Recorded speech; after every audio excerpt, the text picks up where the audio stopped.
जय Jagannath student welcome to our tutorial. तो आज आम +3 पिलांकर सेकेंड और फोर्थ सेमिस्टर थिबा ओडिया इलेक्टिव रो फास्ट यूनिट रो आम प्रथम गल्पटी देखिबा बुढ़ा शंखारी। तो ताकू आम पूरा कवरेज आज करबा, आपण माने लास्ट जाय देखंतु। जदि आपनको वीडियोटी भल लगी थाए तो निहाती लाइक शेयर और सब्सक्राइब करेंगे। तो आम एवं गल्पटी को आरंभ करवा। बुढ़ा शंखारी कवि होचंदी लक्ष्मीकांत महापात्र। एवं आम विषय वस्तुटी देखा। प्राय फगुण मास शेष सरिकी उदुउदिया खरा बेले बुढ़ाटीए गोटे गाँ मझिरे जाउथिला। फगुण मासर शेष उदुउदिया खरा बेले बुढ़ाटीए गाँ मझिरे जाउथाए। आपण इमाजिन करंतु 60 बरसर बुढ़ा दांत गुड़ाक सब पड़गलानी, मुंड बाल तेणिक थाउ छाती बाल गुड़ाक पाची धोबा फरफर दिशुची। पूरा 60 वर्षर बुढ़ाटीए। बुढ़ा मुंडरे गोटे टोकेई धूली आंठू जागे बुढ़ी। ता मुंडरे गोटे टोकेई अच्छी तांकर आउ आंठू जाग धूली बुढ़ी। अष्टांग शरीर झाड़े बुढ़ी गोटा बाटे गोड़ बाटे बोही जाउची। ठीक अच्छे। गाँ मुंडरे गोटाए घर अच्छी, पक्का पिंढा, 7 श्रेणिया छपर, जाऊँली कबाट। बुढ़ा से पिंढारे बोझटी थोईदे नथ खरी बसी पड़ला। किछि क्षण पर से घर गोटे दासी बाहरी आसिला। दासी बुढ़ा को चिन्हे, पचारिला, किओ शंकरी पुओ शंखा आनिछ कि? बुढ़ा उत्तर कला हाँ। पुणी कहला झील टोपाई पानी दियंतु। बुढ़ा मनीष खरारे तंटी सुखी गलानी। दासी पानी आनिबाकू चलीगला। किछि क्षण पर लोटाए पानी घेनी आसी दासी बुढ़ा पाखरे थोईदेला। बुढ़ा उपरकू आँ करी ढक ढक करी अध लोटाए पानी पीदेला। पानी पी सारी बुढ़ा चौरस निश्वास टे मुह बाटे पकाई कहला झील तोर बड़ धर्म हेब। दासी कहला हौ हेला तो हेला पछके चल बहु सान्ताणी डाकुचंती केमितिका शंखा आनिच देखिबा। से घरे बहु सान्ताणी अचंती तांको शंखा देखेबाकू दासीटी कहिला। बुढ़ा टोकेईटा नेकी उठीगला। सदर दरजा पारी हेले भितरे पक्का घर। सदर दरजा कौन आमर प्रथम गेटटा पारी हेले तापर भितर को पक्का घर। सामने चौपाढ़ी माने आगरू घर थिला। घर मझिरे गोटे पूरा खोला होइकी थिला। खोला होइकी गोटे अगणा टाइप्र थिबो। सेठी समस्ते गाधा पाधा भी करती, ताको कहती चौपाढ़ी। ठीक अच्छे। बाँ पाखक भीतर आड़ू दुआर। से दुआर पाखरे ओढ़ना दे बहुटी छिड़ा होइथिला। बुढ़ा जाई टोकेई थोई दे छिड़ा हैला। बहुटी धीरे धीरे दासी की कहला कि शंखा आनिछि से पचार। दासी टिकिए मुखरा। से कहला छी कर बुढ़ा मिंडीपीटा को एते लाज माने नुआ बोटा तो लाज कला बोली से कह तमें बुढ़ाटा कौन लाज करच हैला। निजे टोकेई आसी देखुना कथाटा मन को आसिला। बहुटी ओढ़ना अधा टेकी दे मुरुकी हसी हसिका बाहरी आसी टोकेई पाखे छिड़ा हैला। बहुटी मुह दिशीगला। मुहटी चक्की काटिदेला परी चंपा फूल परी गोरा हैला। मुहटी तार बहुत सुंदर चंपा फूल परी पूरा गोरा। 4 आंगुली ओसाल नाली। देख ये आम से झीटार बहुटार बेस वर्णना होती। यहाँ को भलसे देख, यहाँ क्वेश्चन आसो आगो को। ठीक अच्छे। 4 आंगुली ओसार नाली तहिर मयूर कंठिया कस्ता खंडिक गोटी जाक लंबीची। कस्ता कौन? कस्ता शाढ़ी आगुरी आसे। मयूर कंठिया कस्ता शाढ़ी। 4 आंगुली ओसार नाली तार तहिरे मयूर कंठिया कस्ता खंडिक गोईठी जागे लंबीची। से शाढ़ीटा पूरा गोईठी जागे लंबीची। एडे सुंदर एडे निक बहुटीए जे केबे देखी नथिली। माने एते सुंदर बहुटी बुढ़ाटी केबे देखी नथिला। बुढ़ा आउ आखि फेराई पारला नहीं। माने एते सुंदर जे ताको से अनेई देइचंती आउ आखि फेराई पारुनांती। एका ध्यान रे बहुटी को चाही रहिला। बुढ़ार इच्छा कौन कहबा बोली किंतु पाटिरे कथा फुटिला नहीं। बुढ़ा मन में किसी अच्छी कहवाई कि पाटी फिटिला नहीं। केतेबेले बुढ़ा मुँह फिटाई कहला माँ शंखा नेबू ने। माँ बोली डाकिदेला खेणी बुढ़ार छाती कुंडे मोट होगला। आगुरी से बहुत स्नेह श्रद्धा करते ना, माँ बोली डाकिदेला बुढ़ार पूरा खुशी बोली होगला। केतेबेले मुँह फिटाई कहला माँ शंखा नेबू। खुशी होगला। बहुटी लाज छाड़ी दे कहला आसमान तारा शंखा अच्छी। देख ये अंडरलाइन कर कौ शंखा? आसमान तारा शंखा। क्वेश्चन आसो ओ एडे बड़ मिठा कथा एपरी कथा केही कहे नहीं। बुढ़ार कानरे से स्वरटा थरकु थर बाजिबाकू लागिला। बुढ़ा कहला ना माँ रंग झिलिरी बौर फुलिया बिछामालिया चून टिपी यही सब अच्छी। क्वेश्चन आसो आपणकर कि कौ कौ शंखा बुढ़ा आनीथिला। ये सब को अंडरलाइन कर रखंतु। ठीक अच्छे। एथुरु जहा नबु ने मु आसमान तारा शंखा तैयारी करना आनिबी। माँ बुढ़ाटी कहला कि माँ तू जो शंखाटी खोजुचु आसमान तारा शंखा से गुराक नहीं तू यही गुराक देखीदे मु तो तैयारी करिकी आसमान तारा शंखा आनिबी ठीक अच्छे। केते स्नेह बहुटी देखी देखी मुठाए शंखा पसंद कला। बहुत सब शंखा देखिला जहाँ सब शंखा आनी कौन कौ शंखा आनी रंग झिल्ली बौल फुलिया बिछामालिया चून टिपी ठीक अच्छे।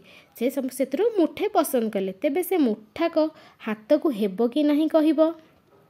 यही समय बुढ़ा कहला दे माँ हाथ दे मु शंखा कछि दिए। आगुरु आपण मैंने एबे चूड़ी आनी निजे निजे सब माँ मैंने पिंधि आगुरु कौन कहते जो मैंने आसुले चूड़ी बिक्री वाला से मैंने तुमको पिंधे देउथिले पिंधे देवाक कछि देउथिले कहते है कछि दिए। बहुटी हठात हाथ बाड़े देउची बा किपरि गोटे हाथ के हाथ बढ़े देला टिके इतस्तत कला नुआ बहुटी ना केमती हाथ सांग सांग बढ़ेदेव गोटे अजना लोक को टिके रहीगला। बुढ़ाटे कहला माँ मते लाज करुचु मु परा तो पुओ पुओ को माँ माँ लाजा करे। दासी यही समय ठो ठो कर हसी दे कहला बो सांताणी अच्छा हो बुढ़ा पुओटा पाइल एका कपाल तो बहुटी पूरा हसी दे कहला दूर माने बुढ़ा लोकटे स्नेहरे कहला कारण मु तो पुओ भाया मते कौन लाज करुचु हाथ देखा। बहुटी हाथ बढ़ाई देला केड़े टिके निक हाथटी बहुर बहुत छोटिया हाथटी है केड़े सुंदर गोल आंगुठी चंपा कढ़ी परी पापुलीटी टुल टुल होउची पूरा सुंदर गोलिया गुलगुलिया आंगुठी बहुर है। शंखाटी कि सुंदर दिशुची ये कौन मनीष हाथ ना कहीं कारीगर ठाकुरा को गढ़ी से हाथटा बुढ़ा को भारी से जो हाथटा धरी बुढ़ार हाथ टे मैला और रुक्ष तो से साहस कला नहीं धरब बोली है। तापर बाँ हाथ धरी करी हठात कौन कला शंखा को कछिदेला माने पिंधेदेले है। ए हाथ शंखारे काले कटिजीव कि रक्त बाहरी जीव कि पुणी टिके रहीगला पुणी शंखा पानी टी आनी धीरे धीरे अति संतर्पण अति सावधान सहित से पटिक कछिदेला धीरे धीरे काले हाथ छोट हाथटा काले कटिजीव कि काच चूड़ी ना काले कटिजीव कि धीरे धीरे बुढ़ा मनीषटी पिंधेदेला। से हाथटी धरी बेले बुढ़ार आनंदर सीमा रहु न थाए जेपरी तेरे सुंदर हाथटी धरी थाए बुढ़ार बहुत खुशी थाए जेपरी ता जीवनर समस्त सुख समस्त आशा और सेठारे तृप्ति से हाथ को पुणी छाड़ाकू देला छाड़देवाक देला। बुढ़ा भाविला मु प्रतिदिन यहीपरी ए हाथ में शंखा पिंधाती कि ये गोटे लोकर गोटे मनीषर गोटे स्नेह अन्य जन प्रति गोटे बापार स्नेह जमी झील प्रति थाए ये से बुढ़ा लोकटीर स्नेह से झील प्रति एत अच्छी कि से झीटा को से एत भल पाई जाइए ठीक अच्छे पूरा निज झील भाया करदे कि सुंदर झीटे मैंने एत खुशी होगा तार सौंदर्य देखिकी है जमी तुम बापा मैंने जमी तुम जो सजबाज हो देखिए केमती खुशी हो जाती सेठी बुढ़ाटी पूरा खुशी होगला है ना। यही समय से घरर सांताणी सेठारे आसी पहुँचिले सासू को देखी बहुटी ओढ़ना टाणी दे पलैला। सासू दासी की पचारा किलो शंखा किणुलु दासी कहला हाँ बहु सांताणी मुठाक नेबे कहते सासू कहले दाम केते बुढ़ा कहला शंखा मुठाक की दाम सासू कहला फेर केते देवी कुह बुढ़ा कहला माँ थाऊ मु दाम नेबिनी। सासू दासी की पचारा किलो माँ कौन ये एमती कहते कौन पैसा नेबेनी दासी हसी हसी कहला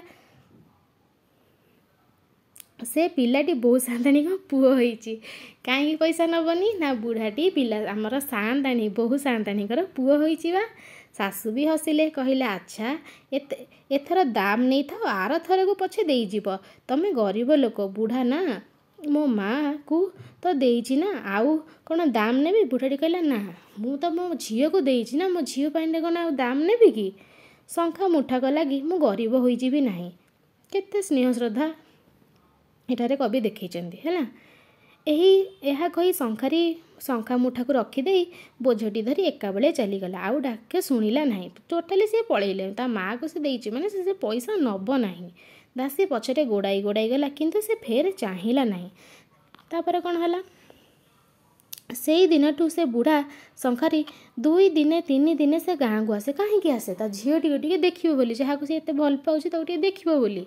शंखाटा कौन गोटे नित्यांत दर जे लोके रोज किणवे देख शंखाटा कौन नित्यांत नीतिदिन आवश्यकता कि डेली किणव हाँ डाली चाउल से सब के डेली किणिले कि परिबापत्र डेली किणिले शंखाटा तो डेली किणवेनि ना किंतु सी तथापि आसती भारी अकाले सकाळे पूर्णमी पर सिना किए नुआ शंखा खोजे ବୁଢ଼ାଟି ଖାଲି ଘର ଘର ବୁଲି ଫେରିଯାଏ, କିନ୍ତୁ ଶଙ୍ଖା ତ ବିକ୍ରି ବୁଢ଼ାର ଉଦ୍ଦେଶ୍ୟ ନୁହେଁ। ସେ କାହିଁକି ଆସେ ବୁଢ଼ାଟି ଆସେ ସେ ସୁନ୍ଦର ବୋହୂଟିକୁ ଦେଖିବା ପାଇଁ। ସେ ଆସେ ତାର ସେଇ ନିଜ ମାଆଟିକୁ ଦେଖିବା ପାଇଁ। ଆଉ ଦିନେ ଯେଉଁଦିନ ସେ ନ ଦେଖିପାରେ ଦୁଆର ଯାକେ ସେ ଚାଲି ଆସେ। ବୋଝ ରଖିବାକୁ ହୁଏ ନାହିଁ, କେବଳ ବୋଝ ରଖିବାକୁ ଆସେ ନାହିଁ, ଖାଲି ପାଟି କରି ଡାକିଦିଏ, ନୂଆ ଶଙ୍ଖା ନେବ।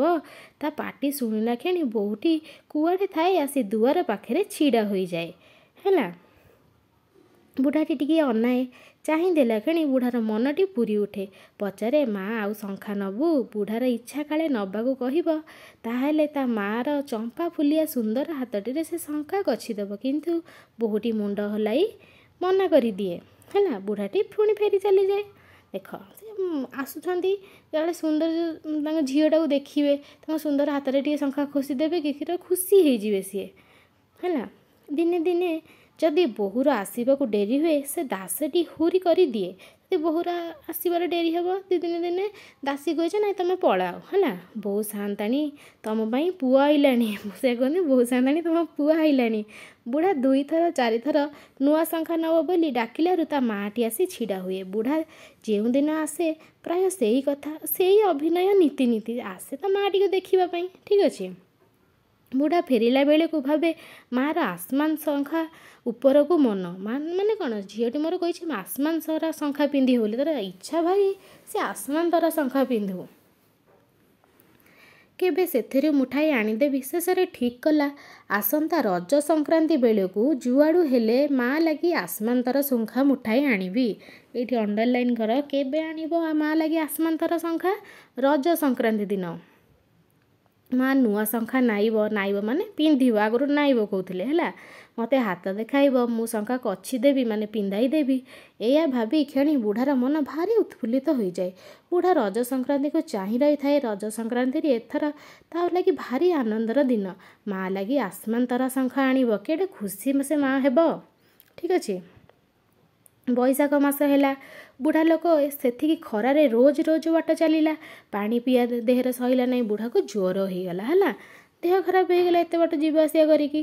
ଦେଖୁ ଦେଖୁ ଭାରି ଜ୍ୱର ହେଲା, ଗୋଡ଼ ହାତ ଫୁଲିଗଲା। ସମସ୍ତେ କହିଲେ ବୁଢ଼ା ଆଉ ବଞ୍ଚିବ ନାହିଁ। ବୁଢ଼ାର କିନ୍ତୁ ସେଦିଗକୁ ଭାବନା ନଥାଏ।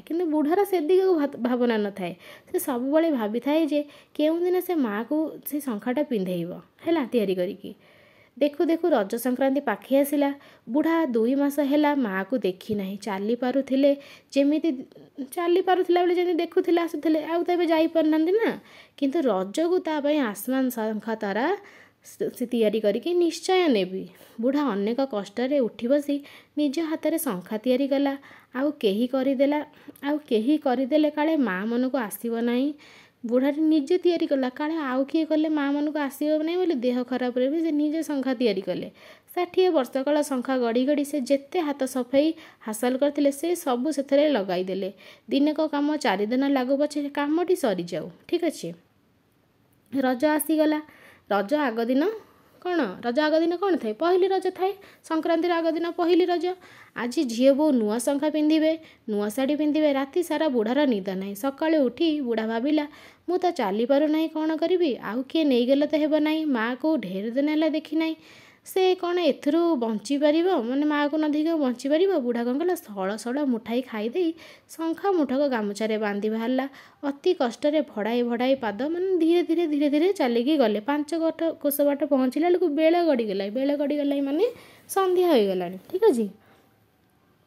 ବୁଢ଼ା ଯାଇ ଯେଉଁଠାରେ ଛିଡ଼ା ହୋଇ ଡାକୁଥିଲା ସେଇଠାରେ ଛିଡ଼ା ହେଲା। ମନରେ କେତେ ଆନନ୍ଦ, କେତେ ଉତ୍ସାହ। ଡାକିଲା, ଶଙ୍ଖା ନେବ? କେହି ଶୁଣିଲେ ନାହିଁ। ପୁଣି ଡାକିଲା, ମା ଲୋ ଶଙ୍ଖା ନେବୁ ପରା।